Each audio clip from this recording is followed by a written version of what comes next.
रट्टू तोता बनने से अच्छा है कभी कभी अपना दिमाग भी इस्तेमाल कर लिया करो। जी हाँ, आज हम जो बात कर रहे हैं सेफ्टी ऑफिसर। इतना ज्यादा क्वेश्चन पूछा गया कि सर मैंने सेफ्टी ऑफिसर का कोर्स कंप्लीट कर लिया है, मुझे आज तक अभी तक नौकरी नहीं मिल पा रही है, इंटरव्यू में प्रॉब्लम्स हो रहा है, जॉब नहीं मिल पा रहा है। सभी कंपनी ये कहती हैं कि फ्रेशर आप हैं, हमें एक्सपीरियंस कैंडिडेट चाहिए, जिनको एक्सपीरियंस है उनको चाहिए। तो dear students and my dear friends, welcome back once again. आज जो हम बात कर रहे हैं, थंबनेल देख करके आप समझ चुके होंगे कि हाँ हम किस बात पे कर रहे हैं। तोता बनना। जब हम एक तोते को कोई बात सिखाते हैं कि तुम ये बात बोलो, तो वो बात बोलने लगता है, उसके अलावा वो कुछ भी नहीं कर सकता। आज यही सिचुएशन इसी तरह का सिचुएशन सभी सेफ्टी ऑफिसर्स के साथ हो रहा है। जो फ्रेशर हैं, अभी अभी हाल ही में पढ़ाई किया है, पढ़ाई पास आउट किए हैं, तो पास आउट तो कर लिया, सर्टिफिकेट भी आ गया, लेकिन उनके पास अपना खुद का इस्तेमाल करने के लिए दिमाग, जो हम कहें, वह बिल्कुल ना के बराबर महसूस होता है। ये सभी जानकारियां तब मिलती हैं जब इंटरव्यू में देखा जाता है। अभी विगत कुछ दिन पहले मैं जब इंटरव्यू ले रहा था, मैं जॉब के लिए हायरिंग थी, तो उस समय जब बातचीत चल रही थी, तो जिससे भी पूछो कि हाँ भाई चलो रिस्क क्या है, तो रिस्क का जो डेफिनेशन है वो एग्जैक्ट बता रहा है, वो बंदा एग्जैक्ट बता रहा है क्योंकि उन्होंने उसे रट्टा माला हुआ है, रटा है, ठीक है। लेकिन जैसे ये क्वेश्चन पूछा जाता है कि रिस्क को कंट्रोल करने के लिए आप क्या करेंगे, तो वहां पे वह मिस्टर सेफ्टी ऑफिसर चुप हो जाते हैं। जब उनसे क्वेश्चन ये पूछा जाता है, चलिए ठीक है, आप रिस्क असेसमेंट के बारे में इस तरीके से काम करेंगे, तो वो पूरा बकायदे बताते हैं, 5 स्टेप है, 5 पूरा करेंगे। लेकिन जैसे ही क्वेश्चन ये हुआ कि इसको आप अप्लाई कैसे करेंगे, किस तरीके से करेंगे, वहां पे उनकी जो डिलीवर करना है, जो उन्हें एक्सप्लेन करना है, वो बिल्कुल चुप हो जाते हैं। मैं ये सारी बात ये कह रहा हूं कि ये एक तरह की वीकनेस है जो सब जगह अवेलेबल है। आज के जितने भी इंस्टीट्यूशन हैं, वह इस बात पर कभी फोकस नहीं कर रहे हैं। जो भी मिला, कहीं से मिला, जिस तरीके से मिला, उसको उन्होंने भी रटा।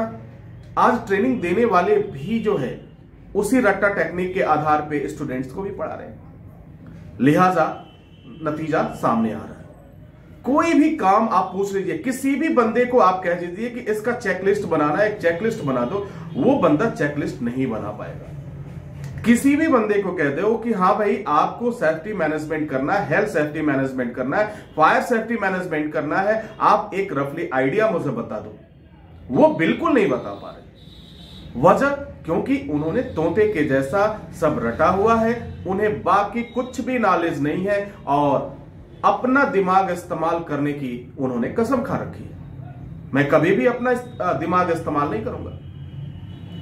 मुझे स्कूल में, और दोस्त किसको देते हैं, दोस्त देते हैं, कॉलेज को दोस्त देंगे, टीचर को दोस्त देंगे। अब इससे होता क्या है, वो बिल्कुल, मैंने जब पूछा था कि आपने कहां से पढ़ाई किया, आप बताइए, उन्होंने कॉलेज का नाम बताया, इंस्टीट्यूशन का नाम बताया, टीचर का नाम बताया।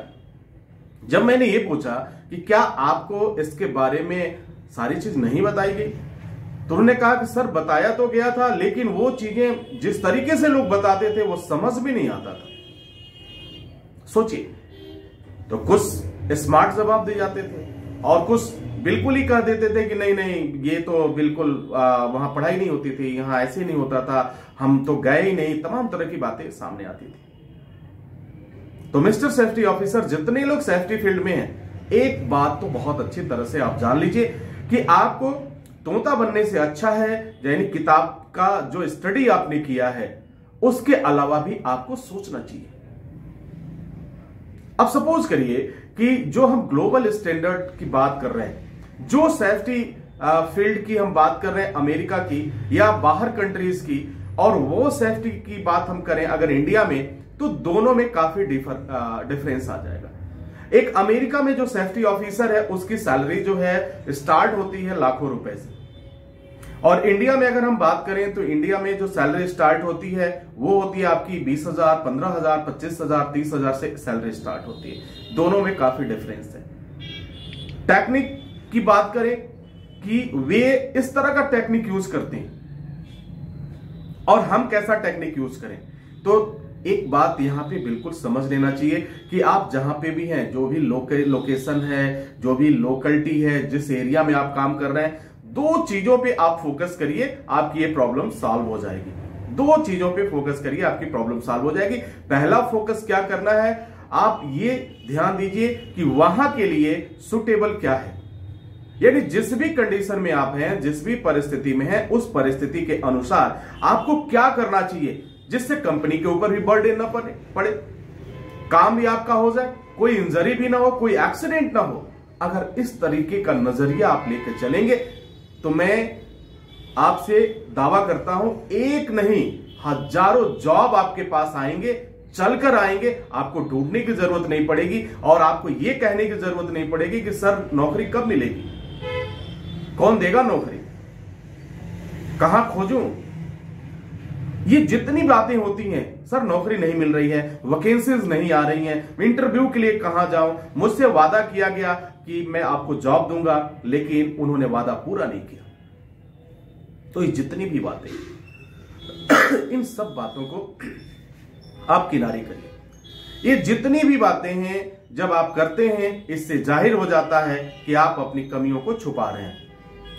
सच्चाई तो यह है कि आप करना ही नहीं चाहते, आप एक ईमानदार कोशिश कर ही नहीं रहे, आपने अपने साथ न्याय किया ही नहीं। किसी तरह से या तो सर्टिफिकेट मैनेज कर लिया आपने, या तो कहीं से बना लिया और थोड़ा बहुत देख करके सैलरी को देखकर अट्रैक्ट हो गए और फिर जॉब करने के लिए चले गए, इंटरव्यू में जाते हैं, फेल होकर वापस आ जाएंगे। तो अगर इस तरह की सोच आपकी है तो अभी भी समय है, आप कोई दूसरा जॉब ढूंढिए, सेफ्टी फील्ड का सपना छोड़ दीजिए। क्योंकि सेफ्टी फील्ड में रहेंगे तो आपको अपना दिमाग इस्तेमाल करना होगा। तोता बनना जो है, रट्टू तोता बन के आप काम नहीं कर सकते। बहुत सीधा सा सवाल है, आपकी थियरी कुछ और कहेगी लेकिन साइट पे जब जाएंगे तो वहां प्रैक्टिकल कुछ और होगा। तो जो जिस तरीके का सिचुएशन होगा, जो कंडीशन होगा, उसी कंडीशन के अकॉर्डिंग आप काम करिए। आपको क्यों नहीं मिलेगा? आपने अगर एक व्यवहारिक अध्ययन किया हुआ है तो सोचिए भी तो कि केवल जब भी रिस्क की बात की जाती है तो आप रिस्क असेसमेंट बताते हैं, जब भी कंट्रोल की बात होती है तो 5 स्टेप बताना शुरू करते हैं। सर ऐसा नहीं होगा, इस तरीके से आपको कोई भी कंपनी नहीं रखेगी, क्योंकि कंपनी जो है इतना कंपटीशन है, वो जानती है कि इस तरह का नॉलेज लेकर के, और जब आपका सोचने का नजरिया ये है तो फिर कंपनी को आप किस ऊंचाई पर ले जाएंगे वह क्लाइंट समझ जाता है। और इस वजह से आपके पास सिर्फ एक जवाब आता है, सर मैं आपको कॉल करता हूं, आपको मेल करता हूं, मैं आपको इन्फॉर्म करता हूं, बट कॉल नहीं आते। कई लोगों के पास यहां से ये देखा गया, कई लोगों का सीवी या रिज्यूमे ये फॉरवर्ड होता है, कंपनी में आप भेजते हैं, अपलोड करते हैं, सारी चीजें करते हैं, फिर भी काफी दिन बीत जाता है, आपके पास कॉल नहीं आता है। क्या कभी आपने जानने की कोशिश किया कि एक भी कॉल नहीं आया? क्यों नहीं आया आपके पास कॉल?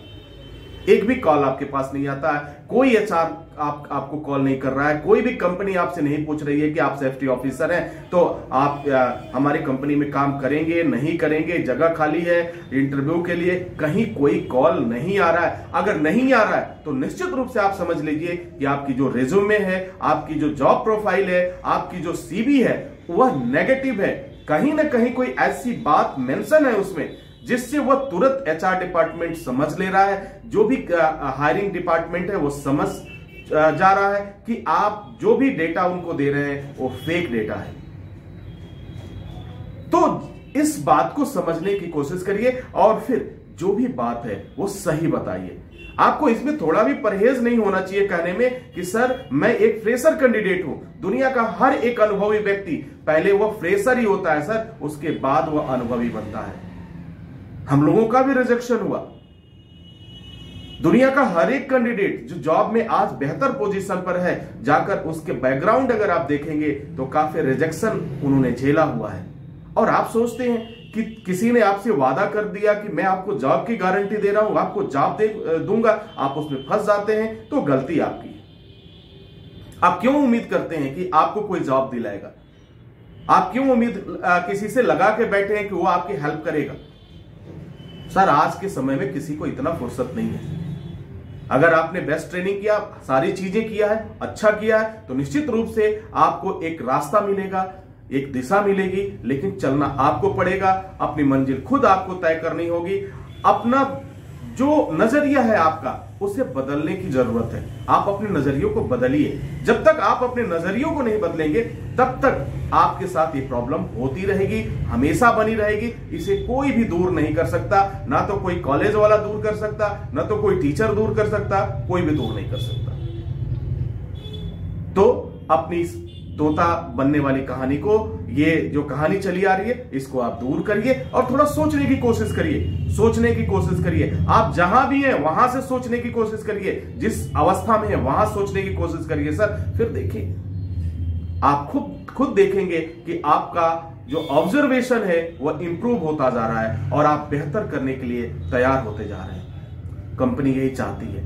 कंपनी कभी ये नहीं चाहती कि आपने कितना रट्टा मारा हुआ है, कितनी किताबी बातें आप बता जाते हैं। कंपनी ये देखना चाहती है कि इस सिचुएशन में आप क्या करेंगे, इस तरह की कंडीशन आ गई तो आप क्या करेंगे। सर, जो ये बता पाएगा उसे पहली बार में जॉब मिलेगा, जो ये नहीं बता पाएगा उसे जॉब मिलने में प्रॉब्लम आएगी। आई होप कि आप इस बात को समझ रहे होंगे और आने वाले समय में आप अपने आप को इंप्रूव भी करेंगे। मेरी शुभकामनाएं आपके साथ हैं। आप बेहतर करें। अगर मुझसे कोई हेल्प की जरूरत हो या कुछ मैं आपके लिए मदद कर पाऊं, तो काफी मैं अपने आप को अच्छा महसूस करूंगा कि मैंने आपकी कोई मदद की। लेकिन कब? जब आप खुद चलने के लिए कोशिश करेंगे तब। Wish you all the best. Thank you for watching. Thank you for